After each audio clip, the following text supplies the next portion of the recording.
Hello everyone, कैसे हैं आप सभी लोग। मेरा नाम लकी खंडेलवाल है। तो जैसा कि आप सभी लोगों को पता होगा कि अभी आपका एसएससी सीजीएल 2019 का जो एग्ज़ाम है उसका डॉक्यूमेंट वेरिफिकेशन का जो प्रोसेस है वो 1 सितंबर से शुरू होने वाला है। तो इस वीडियो में हम देखेंगे कि क्या कुछ इंपॉर्टेंट डॉक्यूमेंट्स हैं जो आपके डॉक्यूमेंट वेरिफिकेशन से पहले ज़रूरी आपके पास अवेलेबल होने चाहिए। क्या ऐसी चीज़ हैं जो आपको डॉक्यूमेंट वेरिफिकेशन के टाइम पर इन चीज़ों का आपको मोस्ट इम्पॉर्टेंट ध्यान रखना होगा। क्रूशियल डेट्स जो भी वेरियस सर्टिफिकेट्स होते हैं, जो आपकी ग्रेजुएशन की मार्कशीट है उसकी क्रूशियल डेट क्या होना चाहिए, ये सारी जानकारी मैं आप लोगों को इस वीडियो में दूंगा। और उसी के साथ क्या आपका पोस्ट प्रेफरेंस होना चाहिए वो भी मैं आपको पूरी जानकारी इस वीडियो में दूंगा। ठीक है, तो सबसे पहले अगर आप देखते हैं तो जो सबसे इम्पॉर्टेंट डॉक्यूमेंट होता है वो होता है आपका 10th की मार्कशीट। तो जो CBSE वाले होते हैं उन्हें 10th की मार्कशीट कुछ इस तरीके की दी जाती है, जिसमें अगर आप ध्यान से देखते हैं तो यहाँ पे लिखा हुआ है ग्रेड शीट कम पासिंग सर्टिफिकेट। तो अगर आप CBSE से पास आउट हैं तो आपको इसमें क्लियरली दिखेगा यहाँ पे ग्रेड शीट कम पासिंग सर्टिफिकेट लिखा हुआ है। तो जो SSC आपसे डिमांड करता है कि आपके पास 10th क्लास की मार्कशीट प्लस पासिंग सर्टिफिकेट होना चाहिए, तो वो दोनों आपको इसी डॉक्यूमेंट में अवेलेबल मिल जाते हैं। नेक्स्ट होती है आपकी 12th की मार्कशीट। 12th की मार्कशीट अगर आप CBSE वाले हैं तो आप इससे रिलेट कर पाएंगे। इस टाइप की कुछ मार्कशीट आपको मिलती है। ये है आपकी 12th की मार्कशीट और ये है आपका 12th का पासिंग सर्टिफिकेट। तो अभी तक आपने 4 डॉक्यूमेंट देखे जिसमें थी आपकी 10th की मार्कशीट और पासिंग सर्टिफिकेट, 12th की मार्कशीट और पासिंग सर्टिफिकेट। लेकिन जैसे मैं CBSE वाला हूँ तो मुझे 10th की मार्कशीट के साथ ही पासिंग सर्टिफिकेट मिला और 12th की मार्कशीट और पासिंग सर्टिफिकेट अलग अलग थे। ठीक है, नेक्स्ट अगर आप देखते हैं तो नेक्स्ट जो इम्पॉर्टेंट चीज़ आती है वो आती है आपका ग्रेजुएशन। SSC जो एक इम्पॉर्टेंट चीज़ देखता है वो ये होता है कि आप ग्रेजुएट होने चाहिए। और SSC CGL 2019 में जो ग्रेजुएशन की क्रूशियल डेट है वो है 1 जनवरी 2020। मतलब SSC ये देखता है कि जो आपका ग्रेजुएशन का फाइनल रिज़ल्ट है, या तो आप 6 सेमेस्टर हों या 8 सेमेस्टर हों, जो आपका फाइनल रिज़ल्ट है वो 1 जनवरी 2020 के पहले आपके पास होना चाहिए। और आपके पास उसका प्रूफ होना चाहिए कि जो आपका ग्रेजुएशन का फाइनल रिज़ल्ट था वो आपका 1 जनवरी 2020 के पहले आया था। अब जैसे ये है मेरी BCom की 6 सेमेस्टर की मार्कशीट, जिसमें अगर आप देखते हैं तो यहाँ पे लिखा गया है 18/6/2017। मैं तो 2017 का पास आउट हूँ, तो मुझे इसमें कोई प्रॉब्लम नहीं है। ठीक है, अब आपको अगर आपके पास 6 सेमेस्टर है अदरवाइज़ 8 सेमेस्टर है, इसकी सारी मार्कशीट आपको वहाँ पर लेके जाना होगा और उसकी एक एक कॉपी भी लेके जाना होगा। मतलब अगर आपके पास 6 सेमेस्टर हैं तो टोटल 6 सेमेस्टर अदरवाइज़ 8 सेमेस्टर की मार्कशीट आपको वहाँ लेके जाना होगा। मार्कशीट के साथ जो नेक्स्ट इंपॉर्टेंट चीज़ होती है वो होती है डिग्री। अगर आपके पास डिग्री नहीं है तो अभी भी समय है, आप कोशिश करें कि डिग्री जल्दी से जल्दी मंगवा लें, क्योंकि प्रोविजनल डिग्री भी आपको एक दिन में आपकी यूनिवर्सिटी से मिल जाती है। डिग्री एक बहुत ही एसेंशियल डॉक्यूमेंट होता है। डिग्री के बिना जो आपका कैंडिडेचर है अदरवाइज उसमें आपको प्रोविजनल दे दिया जाएगा, आपको क्लियर नहीं दिया जाएगा। तो आप कोशिश करिए कि आप जो भी डिग्री है आपकी वो आप एसेंशियली मंगवा लें। अब जैसे ये जो थी मेरी डिग्री, ये डेट है इसकी 22 जनवरी 2018। मतलब मेरी जो डिग्री थी वो 22 जनवरी 2018 को इशू कर दी गई थी। नेक्स्ट, अगर आप ST SC या OBC या अदरवाइज़ EWS का रिजर्वेशन ले रहे हैं तो उसका सर्टिफिकेट भी आपके पास होना चाहिए। मैं इस बार EWS कैटेगरी से हूं तो ये मैंने मेरा सर्टिफिकेट भी इसमें अटैच करा है। इस तरीके का सर्टिफिकेट आपके पास होना चाहिए। और इसमें जो सबसे इम्पॉर्टेंट चीज़ है वो मैं आपको बताऊंगा क्या होना चाहिए। वो ये है कि जो सर्टिफिकेट है आपका वो आपका 1 अप्रैल 2019 से लेके 31 मार्च 2020 के बीच में बना होना चाहिए। ये सबसे इम्पॉर्टेंट चीज़ है। और जो नेक्स्ट इम्पॉर्टेंट चीज़ है वो ये है, एक सेकेंड, जो सर्टिफिकेट है आपका वो वैलिड होना चाहिए फॉर द ईयर 1920, वो यहाँ पे लिखा होना चाहिए। और जो उसमें फाइनेंशियल ईयर है वो यहाँ पे 2018-19 लिखा होना चाहिए, क्योंकि जो इसमें इनकम का आपने असेसमेंट करा वो आप 1 साल पहले की इनकम का असेसमेंट करेंगे। तो इसलिए आपके पास ये वाला EWS सर्टिफिकेट होना चाहिए जिसमें वैलिड फॉर द ईयर 2019-20 लिखा हो और जिसमें फाइनेंशियल ईयर में 2018-19 लिखा हो। क्योंकि उस टाइम पे क्या हुआ था, जब ये सर्टिफिकेट बन रहे थे तब किसी को इसके बारे में जानकारी नहीं थी, तो बहुत लोगों के यहाँ पे भी 19-20 लिखा हुआ है। तो अगर आपके सर्टिफिकेट में भी 19-20 लिखा हुआ है तो वो एसएससी वैलिड नहीं करेगा। आप कोशिश करिए कि जो भी आपके तहसीलदार का ऑफिस है आप वहाँ जाके उनसे चेंजेस करवाइए। और अब जैसे क्या है, ये वाला फाइनेंशियल ईयर तो निकल गया है तो इसमें चेंजेस पॉसिबल नहीं होंगे। तो इसका जो एक सल्यूशन है वो क्या है कि यहाँ पे जो तहसीलदार होंगे आपके वो 19-20 को कट करके 18-19 लिख देंगे और यहाँ पे अपना सील और सिग्नेचर कर देंगे, तो ये जो ओवर राइटिंग होगी ये वैलिड हो जाएगी। तो इस तरीके से आप जो EWS सर्टिफिकेट है उसमें भी आप चेंजेस करवा सकते हैं। इसके बाद जो नेक्स्ट इंपॉर्टेंट चीज़ है वो है एक ID प्रूफ। आप कोशिश करिए कि ID प्रूफ में सबसे अच्छा होता है आपका आधार कार्ड, वो लेके जाएं और कोशिश करें कि जो उसमें डेट ऑफ बर्थ है आपकी और जो आपने एग्ज़ाम फॉर्म में डेट ऑफ बर्थ भरी थी वो मैच होना चाहिए। आपको ऐसा डॉक्यूमेंट ही वहाँ पे लेके जाना होगा। नेक्स्ट आपको 3 फ़ोटो भी लेके जाना है, तो कोशिश करिए कि जो आपके रीसेंट फ़ोटो हों वो आप लेके जाएं।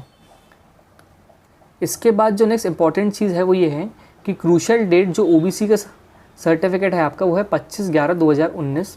ठीक है, इसको आप 1/1/2020 भी मान सकते हैं। और जो OBC कैटेगरी का सर्टिफिकेट होता है वो 3 साल पहले का वैलिड होता है और अगर वो इसके 6 महीने बाद भी बना हुआ है तब भी वो वैलिड माना जाता है। और जो आपका EWS सर्टिफिकेट है वो आपका 1 अप्रैल 2019 से लेके 31 मार्च 2020 के बीच में बना होना चाहिए। ST/SC कैटेगरी का जो सर्टिफिकेट होता है उसमें कोई भी क्रूशल डेट की रिक्वायरमेंट नहीं होती है। और जो नेक्स्ट इंपॉर्टेंट चीज़ है वो है आपकी एज की एलिजिबिलिटी और ग्रेजुएशन की एलिजिबिलिटी। वो है आपकी SSC CGL 2019 का एग्ज़ाम है ये। तो जो इसकी क्रूशल डेट है वो है 1 जनवरी 2020। इसका आपको ध्यान रखना होगा कि जो भी आपके ग्रेजुएशन के रिज़ल्ट हैं वो इस तारीख के पहले होना चाहिए और जो भी आपकी एज है वो इस तारीख के पहले होना चाहिए। नेक्स्ट जो वेरियस डाउट्स आते हैं वो ये है कि अगर आपने जैसे जब भी आपने एग्ज़ाम फॉर्म फिल करा तो आपने रॉन्ग रोल नंबर डाल दिया या फिर ग्रेजुएशन की जो परसेंटेज है उसमें आपने कुछ एरर कर दिया, तो कोई प्रॉब्लम नहीं है। जब भी आप अपना डॉक्यूमेंट वेरिफिकेशन कराएं तो जो भी आपके ओरिजिनल डॉक्यूमेंट्स हैं वो आप प्रेजेंट कर दीजिए, आपको इस पॉइंट में कोई प्रॉब्लम नहीं होगी। अब जो नेक्स्ट सबसे ज़्यादा आते हैं डाउट वो आते हैं स्पेलिंग मिस्टेक के। अगर आपका कोई भी डॉक्यूमेंट ऐसा है जिसमें स्पेलिंग जो है आपके एग्ज़ाम फॉर्म से मैच नहीं हो रही है तो आपको डॉक्यूमेंट वेरिफिकेशन में बहुत प्रॉब्लम आएगी। वहाँ आपको एफिडेविट बनवाने के लिए भेज दिया जाएगा, उससे अच्छा आप अपने घर से एफिडेविट बनवा के ले जाएं। OBC की वैलिडिटी है वो है 3 साल की, EWS की है 1 साल की। क्रूशल डेट मैंने आपको पहले ही बता दी है 1/4/2019 से लेके 31 मार्च 2020 की। ठीक है, अब जो नेक्स्ट इंपॉर्टेंट चीज़ है वो ये है कि SSC ने क्लियरली जो अपना नोटिस है, ये एडमिट कार्ड है, इसमें मेंशन किया गया है कि आपको पोस्ट प्रेफरेंस उस हिसाब से भरना है जिस पोस्ट के लिए आप फिज़िकली एलिजिबल हों, अदरवाइज़ आपकी जो एजुकेशनल क्वालिफ़िकेशंस हैं वो उसको मीट करें। जैसे आप मानिए अगर आपने एक्साइज इंस्पेक्टर फिल कर दिया और अगर आप मेल हैं और अगर आपकी हाइट 150 सेंटीमीटर है तो आपको रिजेक्ट कर दिया जाएगा और बाद में आपको कोई भी पोस्ट नहीं मिलेगी। तो अगर आप कोई भी पोस्ट फिल कर रहे हैं तो आप ध्यान रखें कि उसमें आप अपनी एजुकेशनल क्वालिफ़िकेशन और फिज़िकल क्वालिफ़िकेशन पहले पढ़ लें, उसके बाद ही आप उस पोस्ट को फिल करें। जैसे अदरवाइज़ आपने JSO फिल कर दिया और आपके जैसे JSO में शायद 12th में मैथ्स होना चाहिए या फिर आपके किसी भी ग्रेजुएशन में स्टैटिस्टिक्स का सब्जेक्ट होना चाहिए, अगर वो आपके पास नहीं है और अगर डिपार्टमेंट ने आपका डॉक्यूमेंट वेरिफिकेशन करा और उसमें आप रिजेक्ट हो गए तो आपको कोई भी पोस्ट नहीं मिलेगी।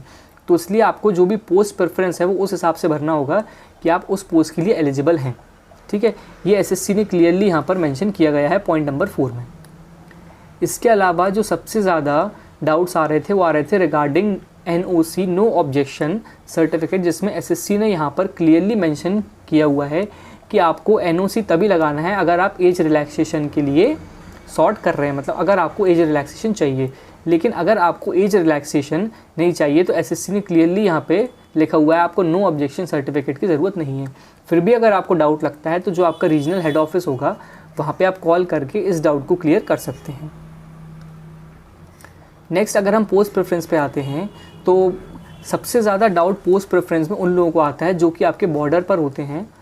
तो जो भी लोग बॉर्डर पे हैं उनको मैं पोस्ट प्रेफरेंस बताऊंगा। सबसे इम्पॉर्टेंट आपके लिए क्या हो सकता है कि आप सबसे पहले एक्साइज इंस्पेक्टर डालें, जिसके मिलने की चांसेस जो रहते हैं वो काफ़ी कम रहते हैं। इसके बाद आप डिविजनल अकाउंटेंट डाल सकते हैं। ठीक है, इसके बाद आप ऑडिटर लिख सकते हैं। ऑडिटर के बाद आप TA CBDT लिख सकते हैं, क्योंकि इनकम टैक्स में भी जो एक TA की पोस्ट होती है वो काफ़ी अच्छी मानी जाती है। नेक्स्ट आप TA CBIC लिख सकते हैं।